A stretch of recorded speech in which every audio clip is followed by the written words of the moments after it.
Chapter 14. "Please make note of the party next Saturday," Patty Ann said, pointing it out on Maggie's schedule. The personal secretary's office in the East Wing was so dark and gloomy, Maggie had to make herself not shiver at the looming doom that seemed to glare at her from the corners. Worse, it was cold. Ice block cold. Okay. "Mrs. Ayer does not want the children around that night. Nowhere. No how." That stopped Maggie's nodding. "Where are we supposed to go?" "The playroom is acceptable, but stay out of sight and absolutely no noise. This is a very important affair. Many of Mr. Ayer's biggest business associates will be in attendance." Maggie scratched the side of her head. "Okay." "Mr. and Mrs. Ayer are due to fly out this evening to attend her nephew's wedding on Tuesday." "Tuesday? Who gets married on a Tuesday?" "Those," Patty Ann said with exasperation in her voice, "who can afford to be married in a private ceremony in Buenos Aires." "Ah." Maggie lifted her chin in understanding. "That's all you need to be aware of. Everything else is self-explanatory." Meeting over, Maggie stood. "Oh, and Ms. Montgomery, your paycheck." At least that was getting to be a nice habit. "May 13, Dallas said, pulling Keith to her as they stood in the terminal. Her eyes danced with the date. "Get that jet fired up. I'll be waiting to see you." "I wouldn't miss it." His hand felt big on her waist. Where had the "I can't wait to be with you" feelings he'd had when they first got together gone? Now it was like going through the motions with someone he didn't even know, and as he stood there with her, he wondered if he had ever really known her, or if he had been in love with the idea of being in love with her. She kissed him once more. It was more of a peck, really. "And don't forget to call the bank on that house loan like we talked about." "Got it." "Oh, and I'll email you the details on the Farrell thing once Dad sends them to me." Keith nodded. "I'll be watching for it." He couldn't figure out why she didn't just get on the plane already. She stopped and gazed right into his eyes. "I love you." He tried to smile. "Love you." "Final boarding call, Flight 85 to New Haven." Dallas looked up at the speakers. "That's me," she sighed. "I hate leaving you. You take care of yourself." She readjusted his collar. "You too." "I love you, babe." "Love you too." With one more kiss, he glanced beyond her to the boarding ramp. "You'd better get, or you're going to miss your plane." "Okay." She pulled herself away from him and turned. "Bye." He waved. "Take care." He smiled. "I love you." And then, finally, mercifully, she was gone. Keith let his eyes go closed as he breathed in what it was like not to have to be somebody else to impress her. Sooner or later, she was going to see the truth, and sooner or later she was not going to be happy about that truth. The only question was just how long sooner or later would take to get here. "Ms. Montgomery, phone call," Inez said that evening when the kids were down for the count. Maggie swung her legs off her bed and followed the maid down the stairs and into the kitchen. "Thanks." Inez nodded, snapped off the light, and left. Dallas was gone. Maggie knew this because she'd heard Inez and Jeffrey talking about it. All day long, she had hoped Keith might make an unscheduled appearance, yet he never had. "Hello?"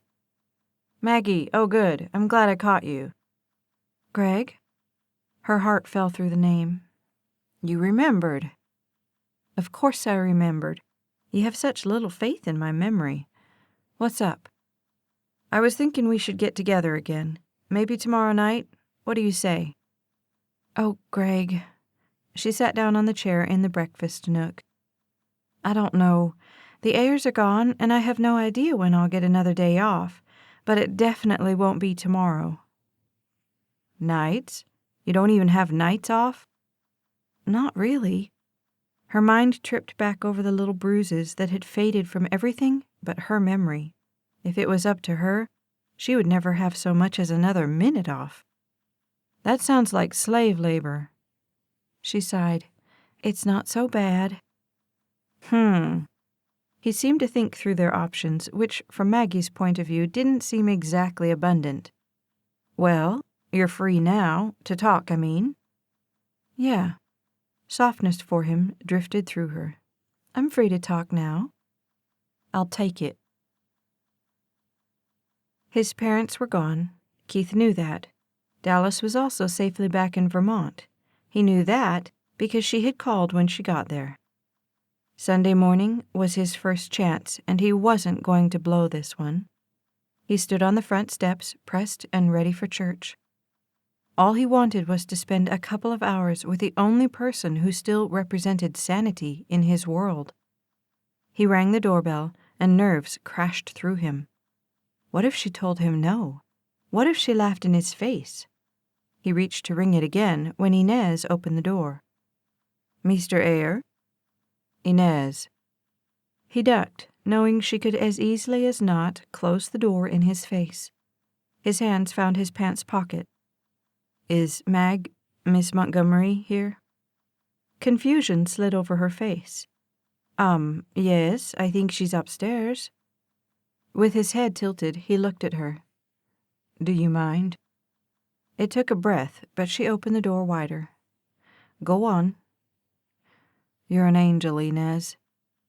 Yeah, well, they'll strip my wings if they find you here, so be careful.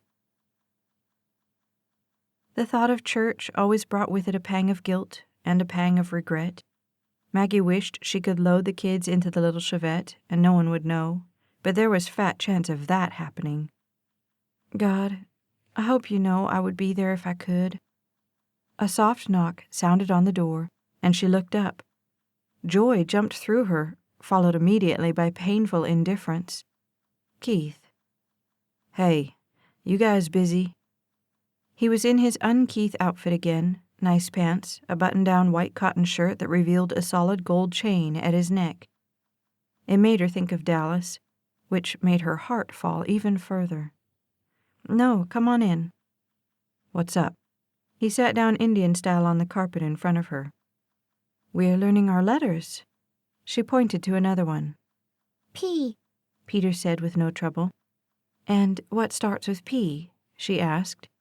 Peter, he said jubilantly, and she held up her hand for him to slap. Very nice.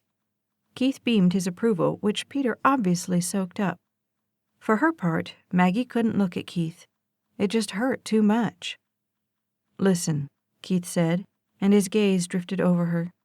She hated the way he looked at her because it always made her think she was doing something wrong by being with him.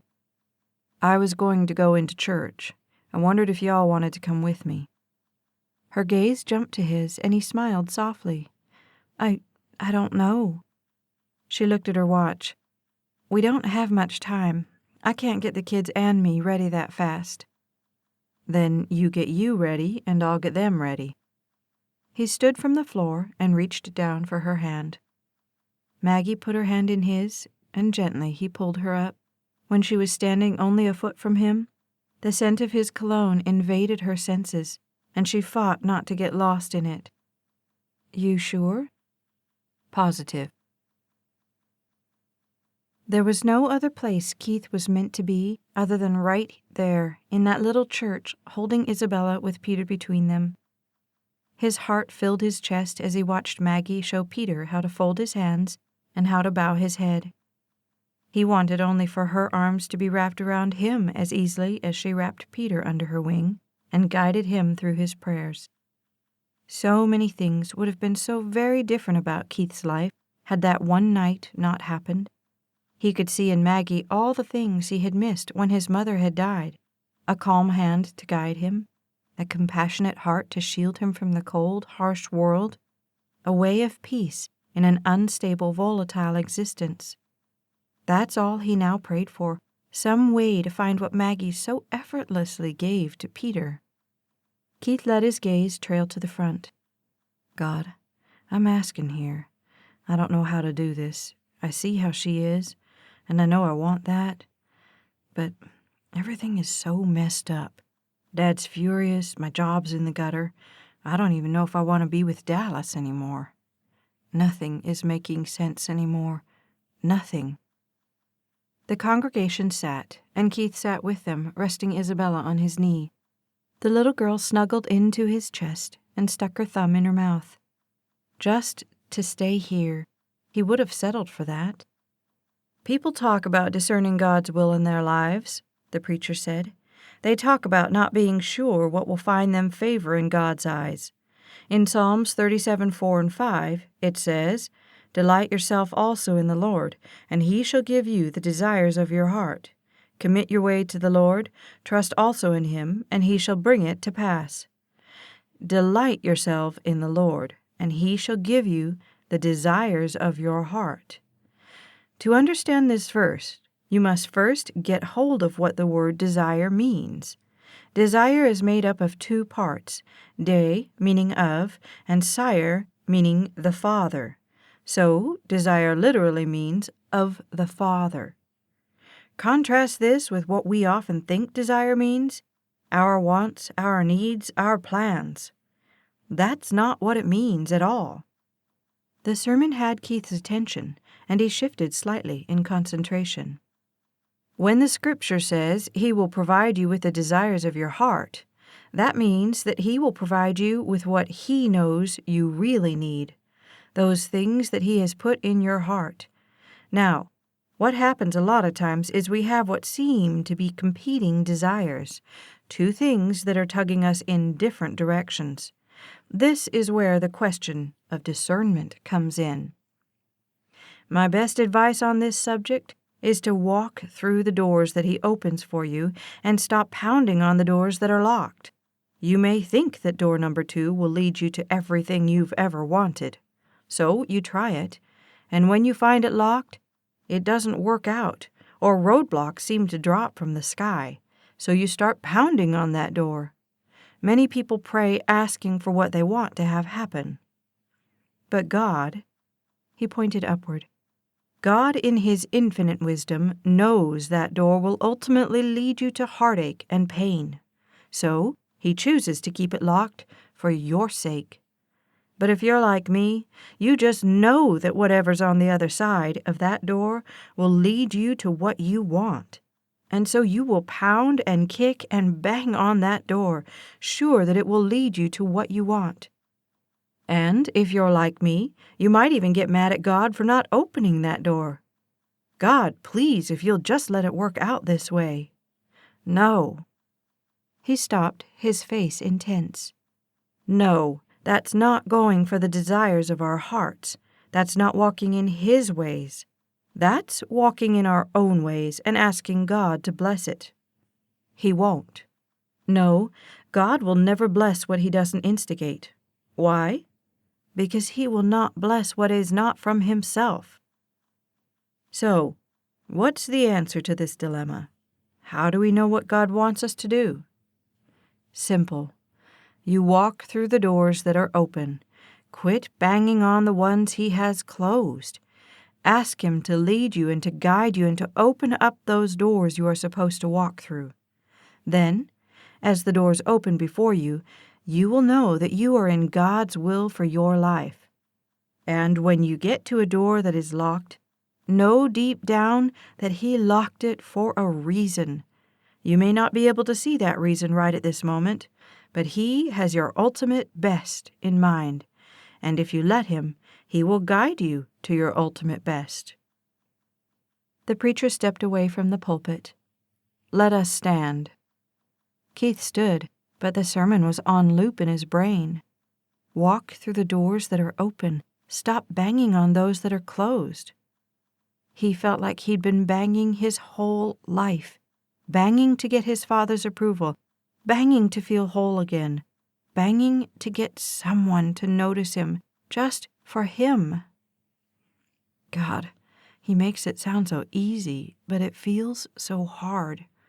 Please help me to know which doors it makes sense for me to go through. I've never needed anything more in my life. When they got back to the mansion after church, Maggie couldn't get out of the pickup fast enough. His presence was threatening to overload every no circuit she had. Gentle and kind, he was right there the second she needed anything, carrying kids, helping them in, smiling at her in that way that curled her toes. It was starting to frazzle her nerves. "Hey, why don't you leave the car seats in, go change, and we'll go riding?" Keith asked when Maggie started to remove the car seat from the Dodge. That slammed her to a stop. "Today?" He tilted his head to the side. "I'm off. Y'all don't have lessons. Come on, what do you say? It'll be fun." "No!" Her head screamed so loud she thought it would explode. The only problem was, it wasn't her head that had the controls anymore. "Okay." "Y'all good?" Keith asked Maggie as she sat on Nell with Izzy in front of her. "Great." How one simple word could make his heart pound, he had no idea. He swung Peter up and then got on Buck. Reins in hand, he turned them and headed out to the waterfall. He hadn't exactly told her where they would be going, but he didn't think she would mind. Just a couple hours to be sane, and then he would find a way to deal with the headache of his life. To say the falls were breathtaking would have been an understatement. Maggie had the distinct impression that heaven couldn't be as gorgeous. However, what really stole her breath away was the once again scruffy cowboy riding in front of her. He had traded in his pressed white cotton button-down for a green and gray plaid shirt with the sleeves ripped off. Coupled with the bandana and the cowboy hat, Maggie knew she was in for a full day of trying not to stare. "How'd you do?" Keith asked as he stood at her feet waiting to help her off the horse. "Great." Maggie handed Isabella down and then swung her own leg over and off. She felt him standing behind her, his hand out lest she stumble. "I can take her." She reached for Isabella. "Come here, you." "Kiki," Isabella squealed happily, and Maggie didn't miss Keith's heart-stopping smile. "I think you've found another fan." Maggie smiled, took Peter's hand, and they walked over to the shade of the tree near the second shelf of rock. It was so unbelievably peaceful out here, like the rest of the world didn't exist. She sat down and set Isabella on the soft, cool grass beside her. Instantly, Isabella rolled, crawled, and then stood. She toddled off just as Keith walked up and swept her up in his arms. "Where do you think you're going, Missy?" He blew on her belly and then lowered himself to the ground as she giggled appreciatively. Maggie fell back onto the grass herself. "Oh, I could live out here." Keith stood Isabella on the grass as Peter sat down next to Maggie. "You and me both." Keith breathed in the day. "Just that sound." "It's enough to put you to sleep." She let herself drift away on the lilting splashes of the falls. A yawn danced through her. She hadn't been this truly relaxed in longer than she could remember. Every muscle, every thought.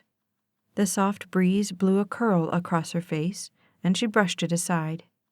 "I think I could go to sleep right here." "So, go to sleep."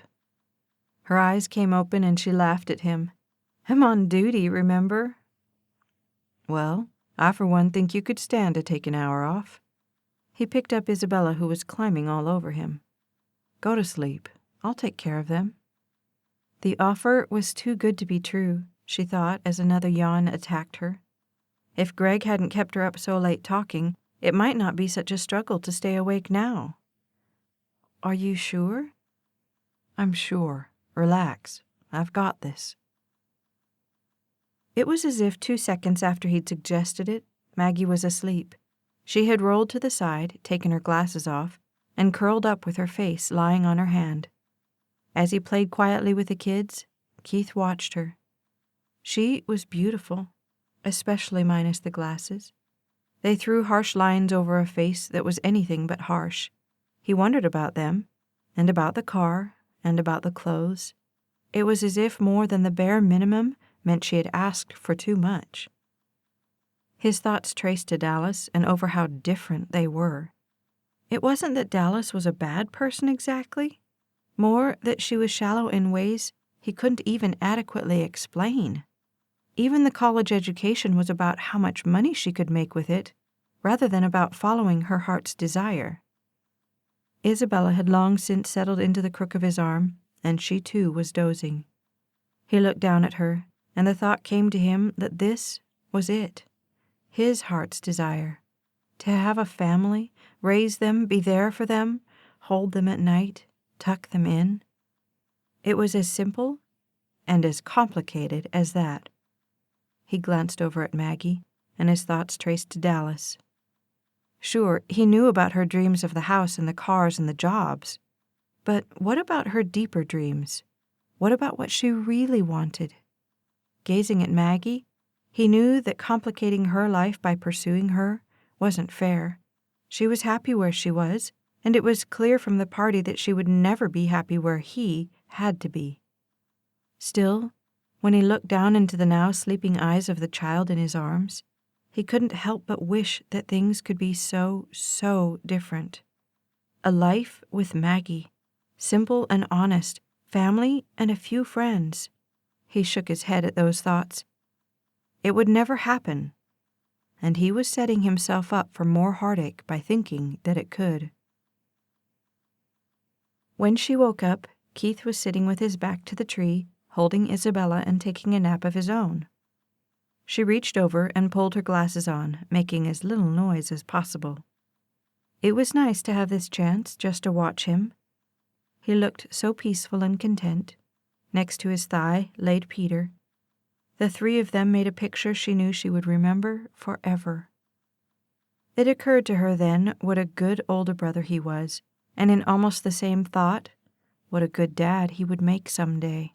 Strong and sure, gentle and loving. Dallas was one lucky woman. Maggie's heart panged at the thought. At that moment he stirred and opened his eyes. His smile was slow, but obvious. "How long have you been awake?" "Few minutes. You have a good nap?" He took a long breath. "Yeah." He leaned his head first one way, then the other to get the kinks out. "Ooh, I haven't done that in a while." His gaze found hers, and there was no awkwardness anywhere to be seen. "I take it things are going good at the mansion?" She shrugged. The thought of telling him about Peter crossed her mind, but she crossed it off again instantly. There was nothing he could do, and getting him in the middle of it was pointless. "Okay." She rolled onto her back so she was looking up at the sky. Keep the kids occupied and out of sight. That's about the extent of it. There was no response, and she let her head fall to the side so she could look at him. She brushed an errant strand from her face. "So, did you get put in the closet for parties when you were little too?" Confusion traced across his face. "In the closet?" "Yeah, like, we don't want to hear from them or see them no matter what." She deepened her voice in emphasis. His face fell in concern. "Did they tell you that?" She rolled to her stomach. "Basically. Apparently, they are having some ultra-important party next Saturday. I think Patty Ann may lock us in the playroom to keep us from ruining it. I just hope she doesn't throw away the key." Maggie laughed at her own joke. However, Keith wasn't laughing. "They're banishing you?" "Banishing. Yep, I'd say that's a pretty good word for it." She picked up a blade of grass and twisted it through her fingers. Then she rolled back onto her back. "It could be worse. We could be invited, like last time." There was a long pause during which the only sound was the waterfall. "Or you could escape altogether," he said softly. That brought her around to look at him. Escape? Yeah, right. They'd have my head.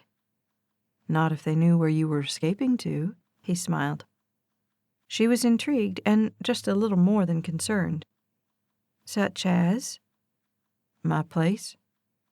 The suggestion smashed through her, and Maggie shook her head, sending the strands of hair spiraling through the breeze. "No, you don't want us. Besides, how would I put the kids to bed?" He shrugged, and it brought her attention to his sleek, tanned arms. "I have 2 extra rooms that nobody uses. We could put Izzy on the floor, Peter in the bed. You could take the room right next to them." The words were like a torrent, one coming as fast as his light southern drawl would let them. Y'all could come over early. We could make supper, watch a movie. Hold on. She waved her hands to get him to stop. Then she pulled up to her knees. You're not serious? But he never wavered. Yes, I am. Please, Maggie, please, let me do this for you. It was the epitome of stupid. You sure you won't mind? No way. I think it will be fun.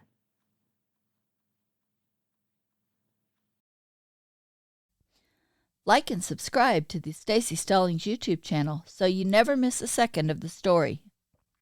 This has been Deep in the Heart, written by Staci Stallings. Narrated by Becky Dowdy of Brave Hearts Audiobook Productions.